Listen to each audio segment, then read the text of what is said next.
Shalom, shalom. Before I get this lesson started, I want to give all praise and glory to Yahweh, Bahashem Yahushai, Bahashem Rakakadash. I'm going to make your country go. Double honor to those elders and apostles, the great millstone, who we want to learn from.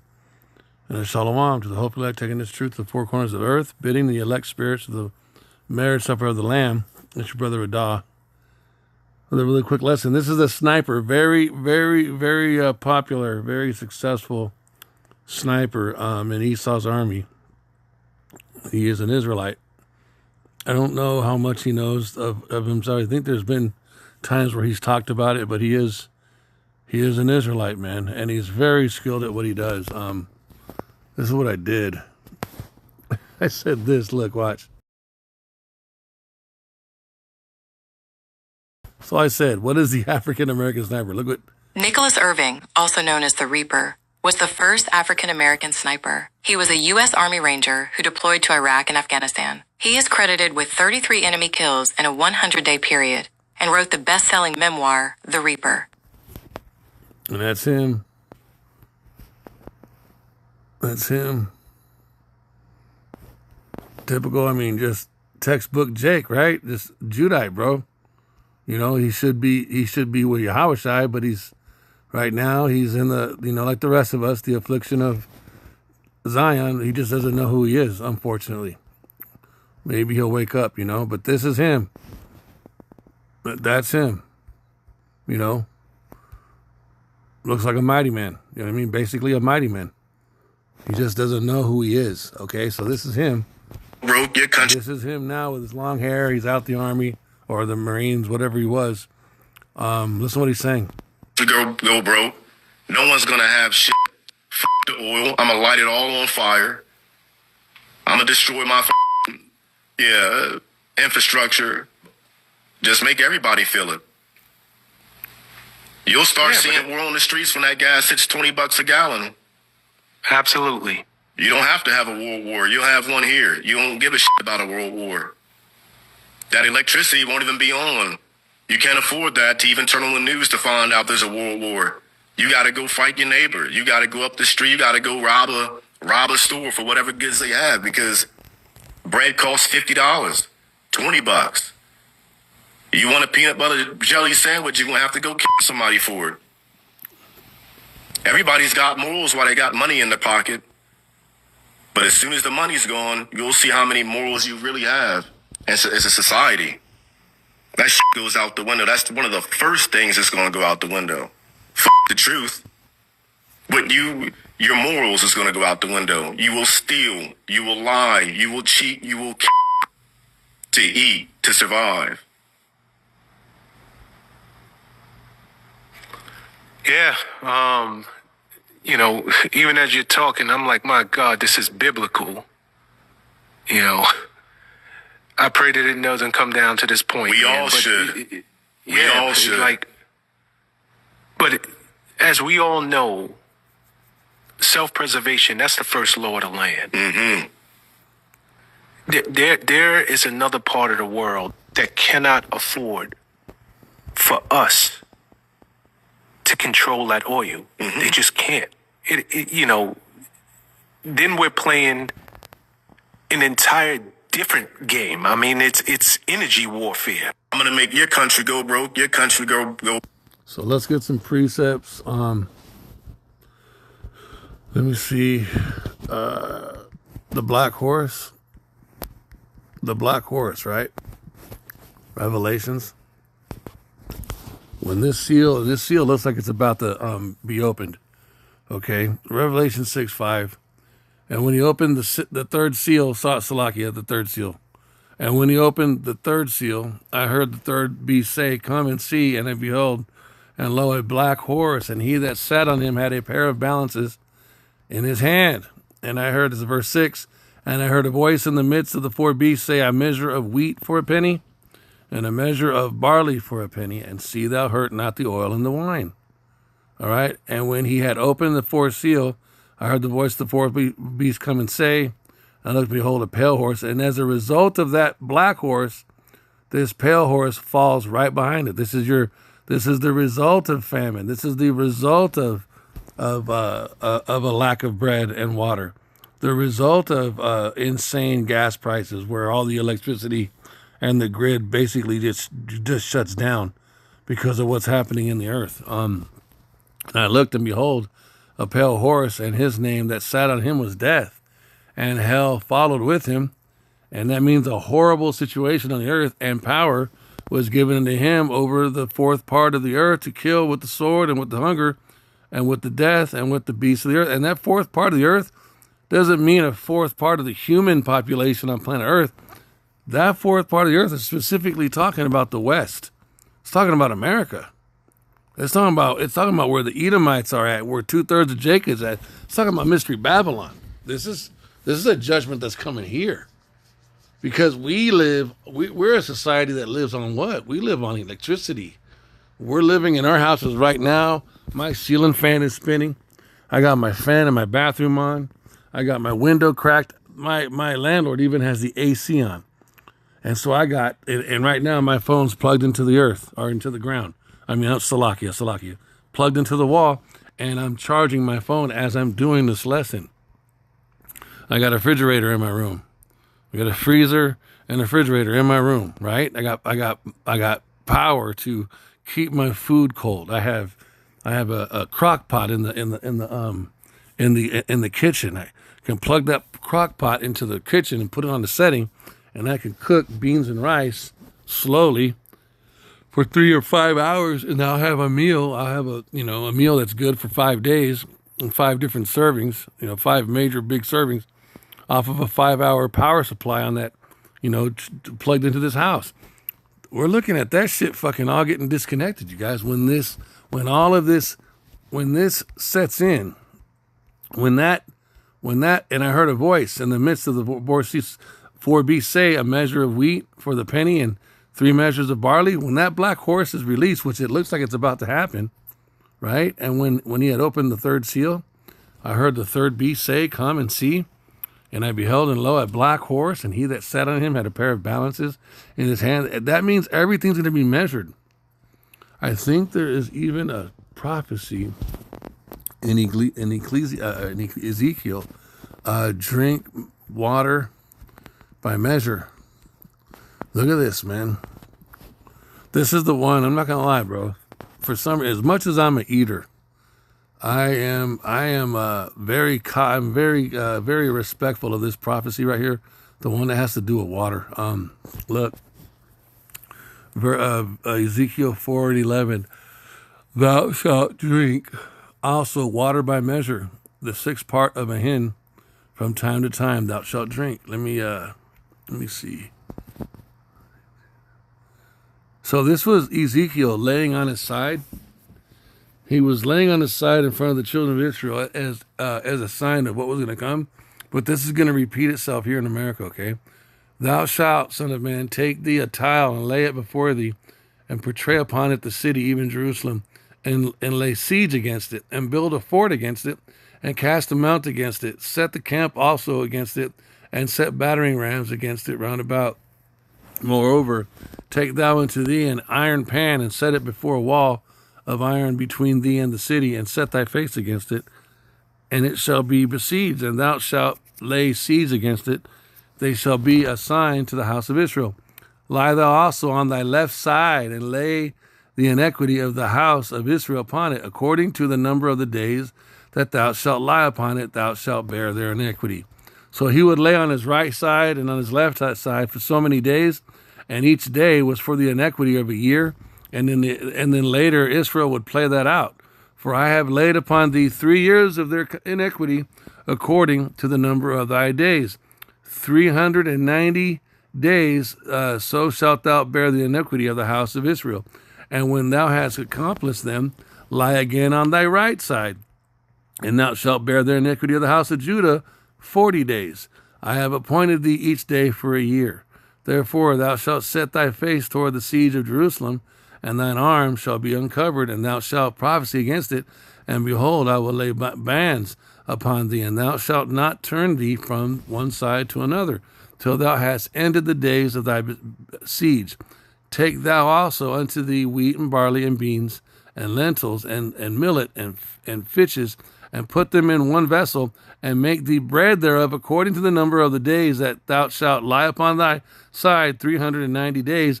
Thou shalt eat thereof, and thy meat which thou shalt eat shall be by weight, 20 shekels a day. From time to time shalt thou eat. Thou shalt drink also water by measure. The sixth part of an hin, from time to time shalt thou drink. So now, how much is that? So a sixth part of an hin. Let's see if we can find that out.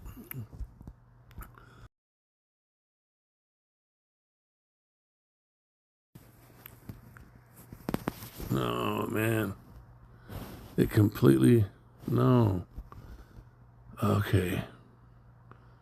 All right, Salaki. It thinks I'm talking about a chicken. The sixth part, I gotta type it in. What is the sixth part of an hin in today's measures? Okay, so look at this. It's going to tell you. So 1/6 part of an hin in today's specifically Japanese hardware, what? And industrial measurement is roughly, this is, no, hold on. Let me see. No, hin. Damn, one letter off and threw it. Okay. Salaki, you guys. So 0.62 liters. So what is, so a sixth part of an hin is approximately 0.62 liters, or roughly 1.3 U.S. pints. Now, so let me see. A full hin is genuinely estimated. So if it's 1.3 pints, so slightly more than a standard 16. Oh my God, bro. So a 16 ounces of water, which is basically one bottle of soda or one bottle of water. So you would be drinking that from time to time. I don't even think you would be getting that daily. Fuck. Hold on, let's go. So or about 2/3 of a liter. Good Lord, bro. So modern equivalent, slightly more than a standard 16-ounce bottle, 16 ounces of bottle. So that's about what you're looking at. You're looking at basically one bottle of water. Now, look what the prophecy says. Okay? Thou shalt drink also by measure the sixth part of an hin. From time to time shalt thou drink. So that doesn't sound like daily. I could be wrong. I'm gonna leave a door open there for some correction on that. But from time to time means like maybe 16 ounces of water every other day. Maybe 16 ounces of water every 2 days. Fuck, bro. And you got to remember, you're going to be sweating. Man, dude. So these are things to consider. And again, remember, Jacob's trouble for the hopeful elect is not about survival. It's about going through the fire. It's about being purified. And this is definitely fire. The uncomfortability of not having consistent water to drink, not having consistent food to drink, but understanding what's happening to the earth is necessary. Why? Because Esau must be judged. He must be destroyed. The 2/3 must be judged, and they must be destroyed. And the rest of the heathen nations also must come under judgment, like it says in Jeremiah 25. Right? They all got to be broken down. And then the elect men that will be remaining. Now, there will be some elect men that are martyred during this time, but that's their lot, and it's all good. They're a sweet and smelling savor unto Yahweh B'Hashem Yahushai. They will receive their crowns of life. It's all good that they die, that they're supposed to, right? But the remaining of us, what? Wisdom and knowledge shall be the stability of thy time. What else? Let's get back to that video. Bro, no one's gonna have. I'm gonna make your country go broke. Your country go broke. No one's gonna have shit. F the oil. I'm gonna light it all on fire. I'm gonna destroy my infrastructure. Just make everybody feel it. You'll start seeing war on the streets when that gas hits $20 a gallon. Absolutely. You don't have to have a world war. You'll have one here. You won't give a shit about a world war. That electricity won't even be on. You can't afford that to even turn on the news to find out there's a world war. You got to go fight your neighbor. You got to go up the street. You got to go rob a store for whatever goods they have because bread costs $50, $20. You want a peanut butter jelly sandwich, you're going to have to go kill somebody for it. Everybody's got morals while they got. Let's see the Reaper. Let's see if we can find some more of him. Army Ranger, there it is. So the dude's not just a badass. Are you serious? I'm dead ass serious. No one can hold a candle to Delta. Like when I say they're good, we've done buildings, like we've cleared buildings with them. Or they'd hit one target and our helicopter would land right next to theirs and we hit this target. Call them SIMO hits. The speed at which they move and the lethality of how they conduct themselves in night, high stress environment. Like watching these guys work, it's no bullshit when I say like ninjas. I've never seen a dude sprint and like pluck people, pause, pluck dudes, pause. Again, I never seen a dude sprint on a dead sprint and like engage targets at a dead ass sprint, clear a room, rescue a hostage, get out in like 3 minutes or whatever. It's phenomenal. They're like ninjas. So he's very, very familiar with war, okay? I've been to Israel, and at the time when I was in Israel, I went as a Christian. I was a Christian, and I had a conversation with a friendly person out there, and I got their perspective and what they thought to be, or what their beliefs were on religion. And it was weird. I'm like, that's kind of off. You know, why do they think that Yeshua, Jesus, is burning in excrement? And Let's see, he doesn't understand that those are the Amalekites. He doesn't understand that Esau, the so-called white man, is Esau. And it doesn't sound like he fully understands at all that he's a Hebrew Israelite, which is unfortunate because he's a fucking highly trained guy. his mom was a whore, and the whole story was a lie. Mary was a prostitute or whatever, and they made that story up to cover for her wrongdoings, and now we are stuck with this story. That's Israel today. The Jesus, Yeshua that I believe in is burning in excrement. He was a troublemaker. I killed 3 guys in a tree line. They were countering to cut off our avenue to our extraction area, and I plucked 3 guys, me and my spotter. They had AKs and RPKs or PKM machine guns, and was trying to set up an ambush point. And that was my first kill as a sniper. And how did that feel for you? What was the distance? 300 yards. Like 300 yards? Yeah, 300 yards, a little over 300. But I remember being on top of the rooftop, and the sun is coming up, so I can see now. Normally, like 98% of our missions are at night. This is the first time I remember seeing, like, Afghanistan or overseas in the daylight. See, and he was killing people that really had nothing to do. You know what I'm saying? He was an arm. He was basically an arm of Esau. He was a Hebrew Israelite harnessed in the hand, in the weapon, in the arsenal of Esau, being aimed at these other nations when he should be aimed at Esau. It's kind of unfortunate, man. Like that. And I see these figures in the tree line moving and bobbing up and down, and I'm like, that doesn't seem right. So I look through my scope, and that's where I see they're carrying the weapons, and one guy's setting up here, one guy's trying to set up and take his little friend further down in the tree line. So I'm looking at him, and I'm like, wait, this doesn't make any sense. We're not being shot at, but they have weapons. I call it up to our ground force commander, and he's like, anybody with weapons that is deemed as a threat, engage. And I remember looking at my spotter. I'm like, dude, we're going to smoke these dudes, man, before they, start shooting at us. Took the shot. My first shot missed, but I remember the recoil and the smell of when you first fire that round and you've got a clean weapon, it's oiled up, and you get that gas blowback. I was shooting an SR-25 and shot the first guy. First shot missed, hit him the second time, went down to the second guy. My spotter picked up the third guy. And I remember with his 300 Win Mag, and it felt good, but it also didn't feel like it was real. My first time shooting a three-dimensional moving human target, I was not expecting, I don't know, just felt weird of, normally with the machine gun, it's more bullets. Okay, so you see what he's capable of, right? Nickname was the Reaper in Afghanistan. Killed a lot of guys and shot more. Just never had a chance to recover the bodies, but when you put in a 308 bullet that's traveling almost 2,600 feet per second, you get a feel of what happens.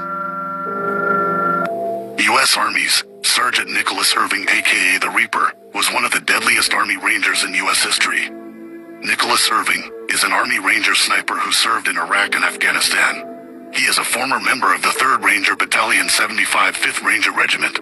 Irving's future looked like he was destined to serve because Nick Irving was born in Fort Meade, Maryland. His parents were both enlisted soldiers at the time. His first stop into joining the military was at a Navy recruiting office where he first dreamed of becoming a Navy SEAL, but he failed a colorblindness test and instead, he joined the United States Army Rangers.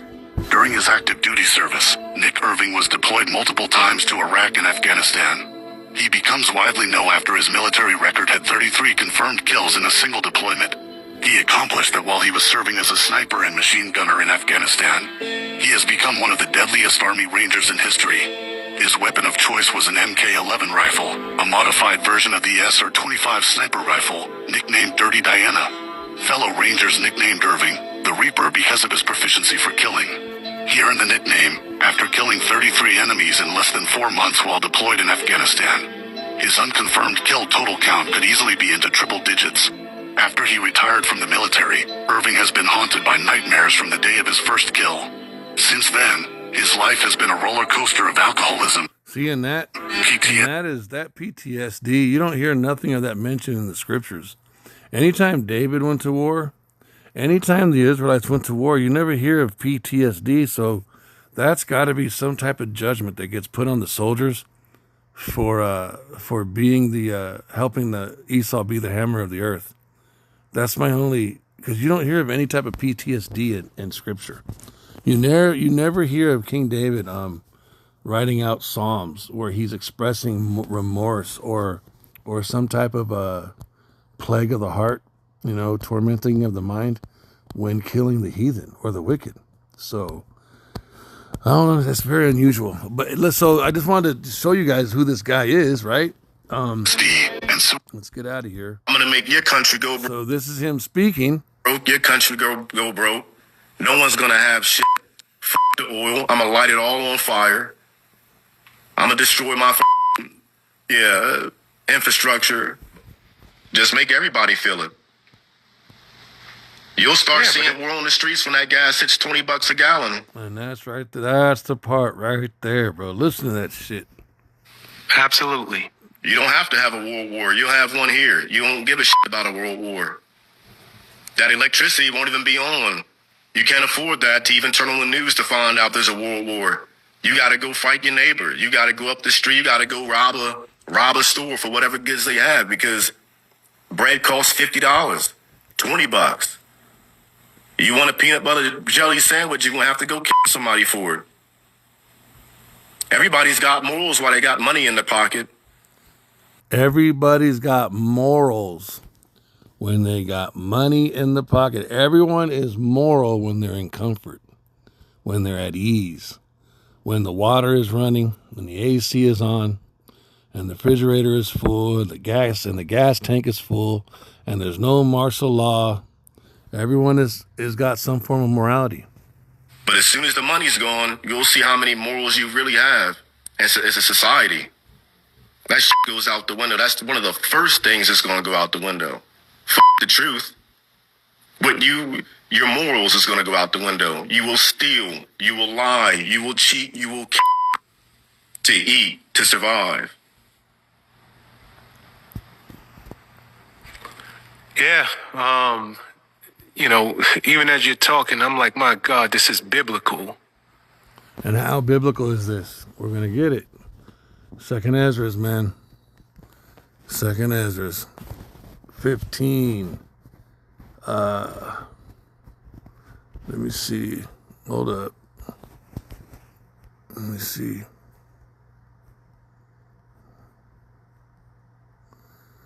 So let's go right here.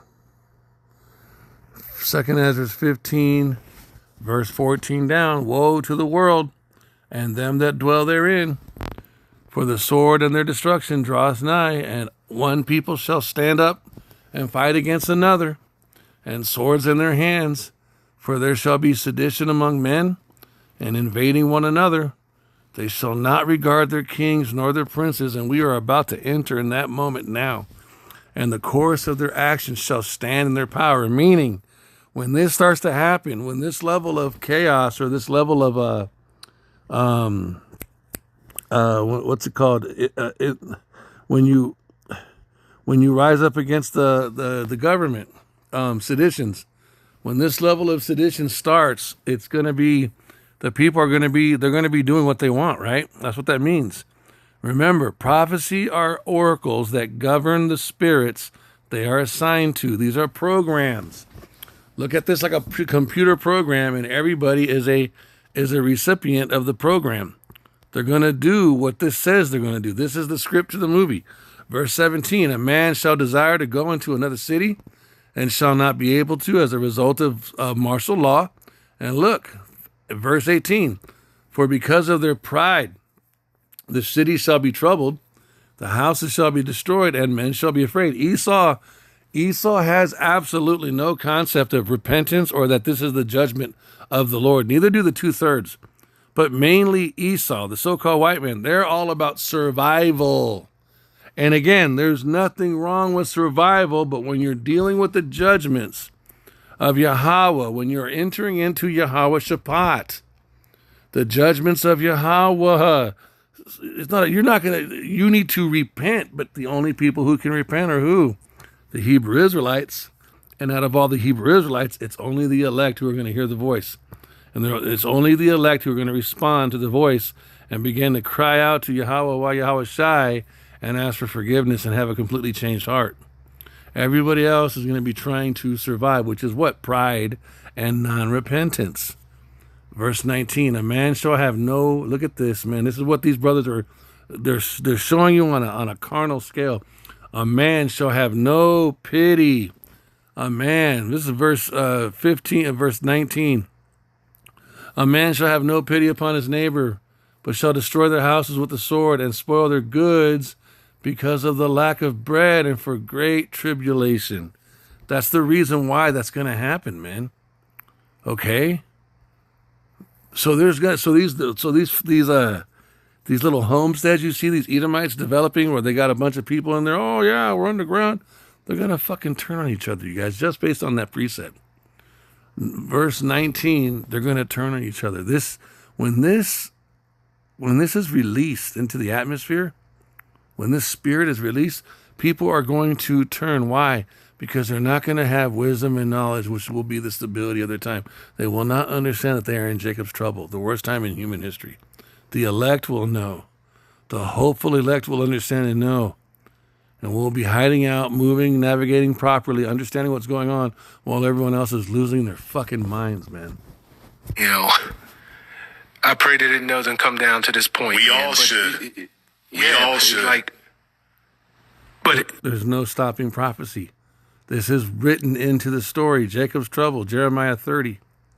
As we all know, self-preservation, that's the first law of the land. Mm-hmm. You can't preserve yourself. Only Yahweh Shai can save us, you guys. Yahweh Babakasha. Have mercy on your hopeful elect by the blood of Yahweh Shai, in the name of Yahweh Shai, by Hashem Yahweh Shai, because of your only begotten Son, our most beloved elder brother Yahweh Shai. We ask and hope in your mercy and your salvation. Yahweh Shai, you are our only hope for salvation in this. You are our only hope for salvation in this, man. The water, Yahweh, for Yahweh Shai. The water for your name. The water for your truth. The water for the men, the elders and the apostles, the great millstone. The water for those pastors who have taught us according to your heart, your lob, and have fed us with knowledge and understanding so that we at least know what's happening according to your prophecy. Yahweh Shai, your testimony is the spirit of prophecy. And Esau, Edom is the end of the world, and Jacob is the beginning of it that follows. And we are in agreement with your new song. We are in agreement with prophecy. There is another part of the world that cannot afford for us to control that oil. They just can't.